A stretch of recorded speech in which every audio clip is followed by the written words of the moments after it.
Bismillahirrahmanirrahim. Assalamualaikum warahmatullahi wabarakatuh. Untuk Syabal Siar dan sedapatnya kita kembali lagi mitra di pengajian Ba'da Maghrib bersama Gus Edward Abu Bakar ya. Jadi untuk mitra Syabal Siar, bagi mitra yang bertanya seputar pembahasan kita di sore hari ini ataupun tentang kajian Islam, mitra bisa ikutan bergabung di nomor WhatsApp di 0813 kali 86003 ataupun lewat telepon di 8847711. Dan di studio sudah ada Gus Edward. Assalamualaikum Gus. Waalaikumsalam warahmatullahi wabarakatuh. Semangat Gus. Semangat nih 2024. Kemarin kemana aja nih?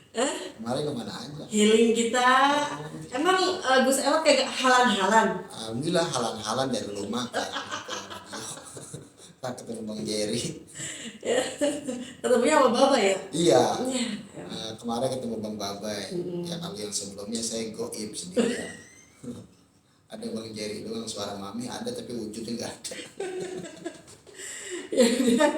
Baik, hari ini gimana Gus? Pembahasan kita tentang apa? Hari ini pembahasan kita tentang kitab Ihya Ulumuddin, yaitu tentang keutamaan belajar. Ya, baik, silakan Gus. Assalamualaikum warahmatullahi wabarakatuh. Alhamdulillahirabbil alamin. Allahumma shalli ala sayyidina Muhammad wa ala ali sayyidina Muhammad. Rabbi shrah li sadri wa yassir li amri wahlul 'uqdatam min lisani yafqahu qawli. Amma ba'du, wa qala Allah ta'ala fil Qur'anil Karim. A'udzu billahi minasyaitonir rajim. Bismillahirrahmanirrahim. Yarfa'illahu alladhina amanu minkum walladhina utul ilma darajat. Wa qala Nabi sallallahu alaihi wasallam, innama bu'istu mu'alliman. Sadaqallahul azim wa sadaqa rasulun nabiyul habibul karim. Wa nahnu ala dhalika minasyahidina wa syakirina walhamdulillahi rabbil alamin. Yang saya hormati mitra Elgangga di mana saja Anda berada, mudah-mudahan selalu diberikan sehat walafiat, panjang umur, berkah selamat dunia akhirat. Semoga Allah jadikan tahun 2024 ini bahagia dunia akhirat. Amin ya Allah ya rabbal alamin. Yang saya hormati juga di studio ada Yang Mami dan Bang Jerry. Mudah-mudahan beliau dan beserta keluarganya biar sehat walafiat, panjang umur, berkah selamat dunia akhirat, dan mudah-mudahan di 2024 ini terlaksana semua hajat-hajatnya dan banyak duitnya. Amin amin ya rabbal alamin. Baik mitra Gangga, hari ini pembahasan kitab Ihya Ulumuddin masih dalam judul yang sama, yaitu keutamaan belajar. Pada minggu yang lalu atau tahun yang lalu, pembahasan kitab Ihya Ulumuddin yaitu keutamaan belajar, bahwasanya sangatlah luar biasa daripada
yang pertama, menuntut ilmu itu wajib dari lahir sampai masuk ke liang lahat. Dan manusia tanpa ilmu bagaikan yang hidup tanpa arah atau tanpa tujuan. Sebagaimana Nabi Muhammad SAW menjelaskan dalam sabdanya, sangatlah penting untuk menuntut ilmu atau wajiblah menuntut ilmu. Nabi Muhammad SAW bersabda, talabul ilmi faridatun ala kulli muslimin. Menuntut ilmu itu wajib atas tiap-tiap muslim, baik laki-laki ataupun perempuan. Maka daripada itu, baik yang sudah tua ataupun yang masih muda, kita harus memiliki atau mencari ilmu di mana saja, ilmu apa saja yang bermanfaat untuk kehidupan kita, yang baik dampaknya, yang positif apabila dijalankan. Karena Allah memberikan keberkahan kepada orang yang menuntut ilmu. Karena dengan ilmu tadi saya sudah katakan kita bisa mengetahui perjalanan, bisa mengetahui apapun. Karena tanpa ilmu kita bagaikan orang yang tak tahu jalan, tak tahu arah. Di hadis yang lain yang diriwayatkan oleh Abu Naim, baginda Nabi Muhammad SAW bersabda, al-ilmu khazainu mafatihuha su'alu ala fas'alu fa innahu yu'jaru fihi arba'atun as-sa'ilu wal 'alimu wal mustami'u wal muhibbu lahum. Ilmu itu adalah gudang-gudang menurut baginda Nabi Muhammad SAW. Anak kuncinya adalah pertanyaan. Dari itu bertanyalah, sesungguhnya diberi pahala pada bertanya itu, yaitu Allah memberikan pahala kepada 4 orang. Yang pertama untuk orang yang bertanya ilmu atau penanya atau yang penuntut ilmu. Yang kedua, Allah memberikan pahala barokah untuk yang berilmu atau yang mengajarkan. Yang ketiga, Allah memberikan kemuliaan dan pahala untuk orang yang mendengarkan ilmu. Dan yang keempat, Allah memberikan pahala dan keberkahan untuk yang suka kepada mereka. Yang ketiga, kita suka dengan orang yang menuntut ilmu, yang memberikan ilmu, dan orang yang datang ke majlis ilmu atau majlis-majlis taklim, hanya suka, hanya cinta, maka Allah memberikan pahala dan kebaikan kepada orang tersebut.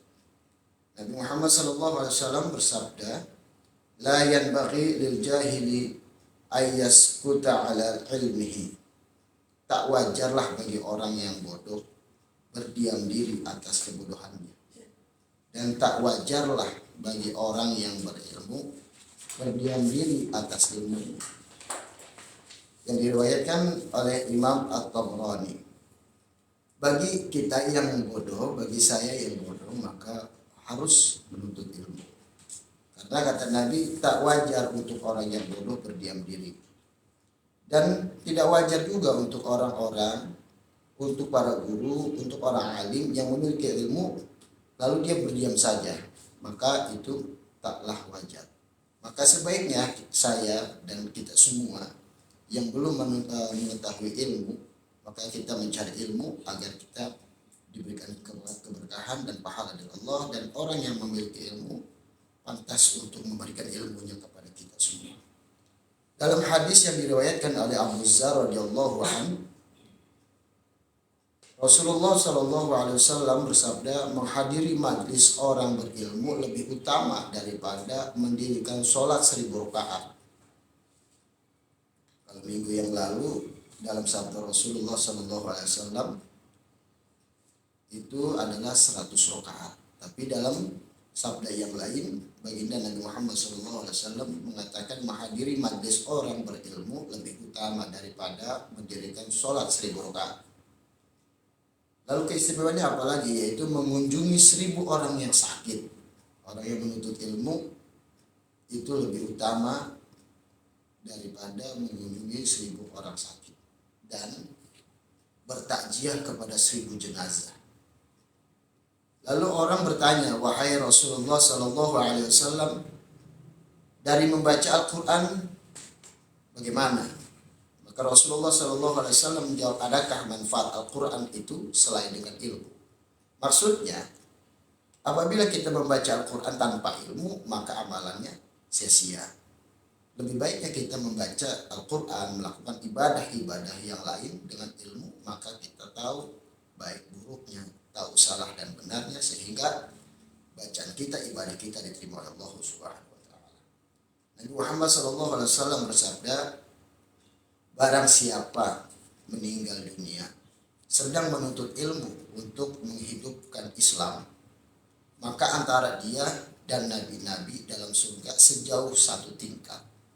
Jadi istimewanya derajat orang yang menuntut ilmu lalu dia meninggal, maka kata Nabi Muhammad SAW, antara dia dan nabi-nabi dalam surga sejauh satu tingkat. Menurut kata-kata para sahabat Nabi dan pemuka Islam, yaitu berkata Ibnu Abi Mulaikah radhiyallahu anhu, belum pernah aku melihat orang seperti Ibnu Abbas.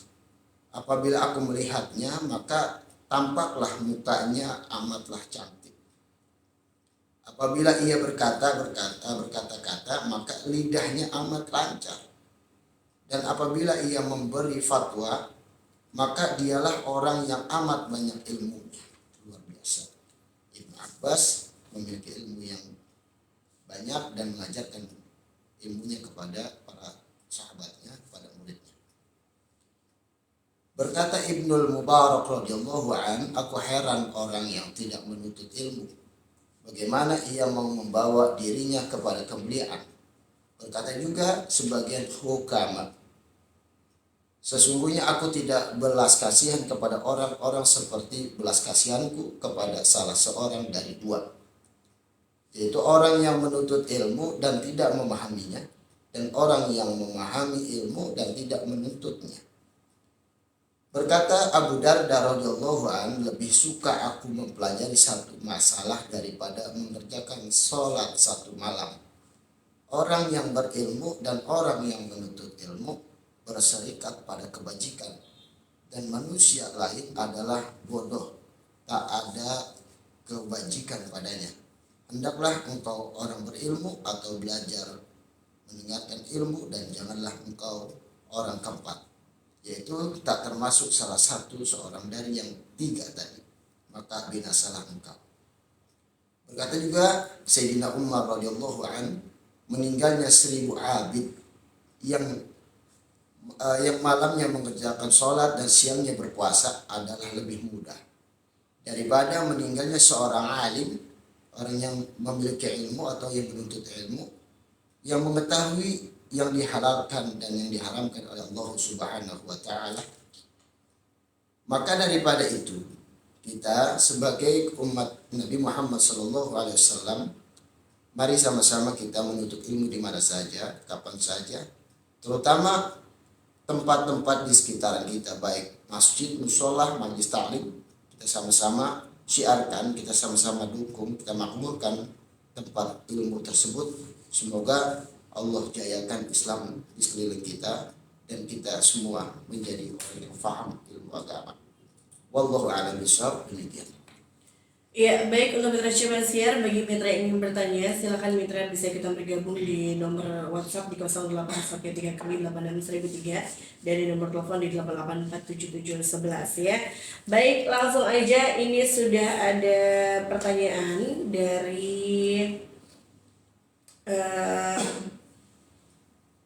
dari Bang Mardin Boy ya. Ini apa tuh?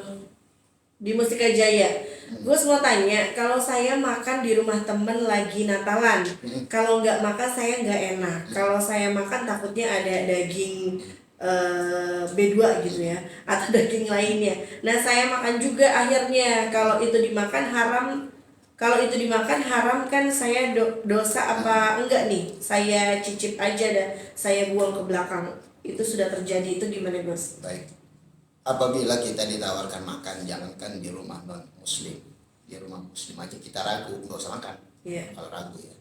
Tapi apabila kita ditawarkan makan di rumah teman kita, saudara kita, bahkan yaitu agamanya berbeda dengan kita, non muslim, kalau saya menyarankan silakan makan, karena kita nggak tahu nih itu makanan apa. Dan yang kedua, lebih baik ditanya, ini maaf halal atau tidak. Pasti orang atau saudara kita juga ngerti, karena kita muslim, pasti dia mengarahkan. Karena ada ceritanya, saya waktu masih sekolah itu teman non muslim banyak nih. Ketika Natal tuh pasti di rumah dia saya, nggak pernah di rumah saya gitu. Maksudnya di rumah dia aja kadang-kadang sampai seminggu. Temen tuh care-nya gimana? Kalau dia lagi acara Natalan atau acara bahasa kita mas selamatan di rumahnya, itu dia bilang lu jangan makan di situ ya. Terus gue di mana? Di gua kasih duit aja lu makan di warteg atau di Padang keluar sana. Nah ini kan berarti teman kita care, peduli ataupun tahu kapasitas kita. Lalu bagaimana kita yang nggak tahu gitu, yang nggak tahu kita makan aja, ya nggak apa-apa, tidak menjadikan dosa karena tidak tahu. Yang bahaya itu kita tahu itu B2 atau B1 kita makan aja, ini bahaya. Nah tadi Bang Wardi Boy kan bilang udah saya nggak tahu itu beliau tuh nggak tahu itu makanan apa gitu, terus saya cicipin lalu saya buang ke belakang. Takutnya Bang kalau memang nggak tahu makan aja, tapi kalau dibuang begitu takutnya menyinggung perasaan orang, bahaya. Nah kecuali kita tahu dan orang saudara kita dia tahu juga kita muslim bahwa itu B2 atau B1, maaf ya saya nggak makan. Paham, pasti paham, mereka juga paham. Tidak mungkin mereka tuh harus makan, nggak mungkin. Pasti mereka juga lebih menghargai kita juga gitu. Jadi kalau nggak tahu nih nggak masalah, tapi lebih baiknya ditanya ini maaf masakan atau daging apa. Halal enggak gitu. Halal enggak. Ya. Baik, selanjutnya ini ada pertanyaan dari Gus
Nah itu bahaya. Maka untuk kita memiliki kelebihan, misalkan baru punya motor, kita foto, terus kita jadi status, itu nggak apa-apa. Karena apa? Kita menunjukkan bahwa bukan ujub ya, tapi kita menunjukkan alhamdulillah saya baik-baik saja. Itu ya sependeknya saya baik-baik saja. Daripada kita menunjukkan daripada kekurangan-kekurangan kita, itu tidak boleh. Iya, kadang kan suka ada yang bersedekah misalnya ke anak yatim terus divideoin, terus kadang ada aja gitu yang nyinyir gitu kan. Ya Gus, ya ampun itu aja amal aja kan katanya kalau kita beramal tangan kanan tangan kiri nggak boleh tahu. Betul. Nah itu gimana jadinya Gus? Nah kalau itu bahasa begini, peribahasa ini ibadah kepada Allah Subhanahu Wa Taala. Kalau kita maksudnya tangan kanan memberi, tangan kiri nggak tahu, itu maksudnya kita benar-benar mengajak diri kita, perasaan kita benar-benar niatnya untuk sedekah nih. Bukan hanya kita ngasih sedekah, mami nggak tahu nih, saya ngasih sedekah, mami nggak tahu. Ya, bukan hanya itu, tapi bagaimana memperbaiki niatnya. Niatnya itu untuk memberikan sedekah yang pertama, yang kedua memberikan contoh. Contoh kan boleh nih. Contoh begini aja, Nabi Muhammad SAW bersedekah. Lalu ada kisahnya, ada sabda Rasulullah, bahkan ada riwayat para sahabat, sehingga para sahabat mengajarkan kepada tabiin, kepada tabiin dan terus kepada guru-guru kita sekarang, sehingga kita tahu nih, ini kan berarti kan ada yang dilakuin. Bahasanya para sahabat terdahulu melihat Nabi Muhammad SAW atau melihat sahabat dengan sahabat melakukan sedekah atau melakukan amalan-amalan yang lain. Berarti ini boleh. Itu yang tidak boleh itu ujub, riya, takabur, niatnya tidak baik, maksudnya wah lu nggak usah dikontenin nih. Saya datang ke rumah orang, saya ngasih beli 1 juta dah sama orang itu, tapi bahasanya jelek nih. Ini buat lu kasihan lu nggak pernah makan. Nah ini kan udah bahaya. Ya kan gitu, lebih baik lu ngasih cepet tapi lu nggak ngomong apa-apa. Minimal gini, doain saya ya gitu. Udah, daripada ngasih 1 juta ini buat lu kasihan lu orang miskin. Astagfirullah, ini kan nyakitin orang. Yang dianjurkan oleh Nabi Muhammad SAW, kita bersedekah itu untuk mengangkat derajat orang itu, bukannya untuk rendahin derajat orang yang kita sedekahi, tapi kita mengangkat orang dengan sedekah. Maksudnya jangan sedih, jangan takut. Saya perantara Allah, saya makhluk Allah. Kalau minta sama Allah nanti Allah gerakin. Itu bahasanya tidak ada putus asa. Yang kedua, ayo bangkit. Itu kan ngangkat siapapun yang bersedekah dan yang menerima sedekah. Gitu. Jadi maksudnya tangan kanan memberi, tangan kiri tidak melihatnya atau tidak tahu, itu memperbaiki dia. Terus menunjukkan kebaikan itu sangatlah boleh. Ya. Tapi yang jelas hati-hati dengan hati. Ya. Baik, selanjutnya ada dari Ahmad di Tambun. Assalamualaikum Gus. Waalaikumsalam. Apakah Nabi dan Rasul termasuk orang dalam bagi para pengikutnya? Apakah para Nabi dan Rasul termasuk orang dalam bagi para pengikutnya? Maksud gimana nih? Orang dalam gimana? Saya belum ngerti. Tapi saya coba jawab. Mudah-mudahan maksud para nabi dan para rasul itu sebagai contoh atau sebagai pembuktian Allah Subhanahu wa taala, sebagai kekuasaan Allah Subhanahu wa taala. Apabila kita memiliki seorang nabi, maka pantas kita ikuti. Minimal para guru kita nih, para guru dan para orang tua. Orang tua mengajarkan, guru mengajarkan, ini pantas kita ikuti. Karena apa? Berbicara ilmu di mana saja nempel nih, bukan hanya para ustadz, para kiai, para habib doang. Orang tua punya ilmu, adik kita punya ilmu, anak kita punya ilmu. Jadi mencontoh atau menuntut ilmu dengan siapapun, apalagi beliau itu para nabi, para rasulnya Allah Subhanahu wa taala, maka pantas kita ikuti sehingga kita bisa menjadi umatnya atau pasukannya yang bisa mengikuti dan mudah mendapatkan syafaat daripada Nabi dan Rasul, terutama Nabi Muhammad SAW. Menurut saya jawabannya begitu, mudah-mudahan tidak salah. Karena pertanyaannya, ya mami sama saya sama, nggak ngerti. Baik, selanjutnya ada pertanyaan lagi dari hamba Allah. Assalamualaikum Gus. Waalaikumsalam. Apa hukumnya kalau untuk perempuan punya 2 suami? Apakah diperbolehkan?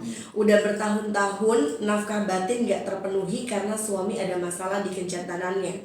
Gimana Gus? Oke. Kalau dalam Islam pernah kita katakan nih bareng-bareng waktu itu bahwa tidak boleh suaminya lebih dari 1. Jadi hanya 1, udah itu kalimatnya pendek. Hanya 1 titik. Apabila suaminya 2, maka tidak boleh. Itu keluar atau menantang Allah Subhanahu wa taala. Keluar dari perintah Allah dan menantang Allah Subhanahu wa taala, kan bahaya.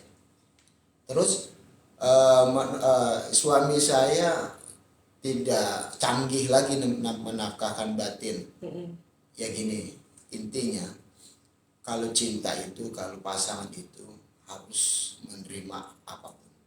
Bukan hanya menerima kelebihan, akan tetapi harus menerima kekurangan, bahkan ketidaktahuan. Apabila kita mau menerima, maka jalankan. Apabila tidak bisa menerima, ngomong baik-baik nih, bang, kayaknya kita nggak bisa lanjut. Bagaimanapun caranya, saya butuh batinnya. Saya harus tersalurkan biologi saya. Ngomong baik-baik sehingga suaminya paham. Maka abang izinkan saya untuk pisah sama abang, untuk cerai sama abang. Emang gak ada yang mau tuh dengar kalimat itu, cuman ini harus dikatakan daripada ditahan ataupun ujung-ujungnya selingkuh nih. Ya bahasanya diem-diem, main tak umpet ya, itu lebih dosa itu. Jadi lebih baik fair aja, ngobrol, bla bla bla bla bla. Nggak ada yang enak kok pasti, tapi harus diucapkan daripada ada masalah yang jauh lebih rumit. Ya, baik, itu sekaligus pertanyaan terakhir ya. Jadi buat Mitra Syabasiar, bagi mitra yang masih bertanya, mudah-mudahan besok kita bergabung kembali di pengajian Ba'da Maghrib. Terakhir, silakan penutup Gus. Baik mitra gangga di mana saja Anda berada, mari sama-sama kita perlahan-lahan, jangan menilai diri kita siapapun. Jangan pernah nilai kita sudah baik atau tidak baik.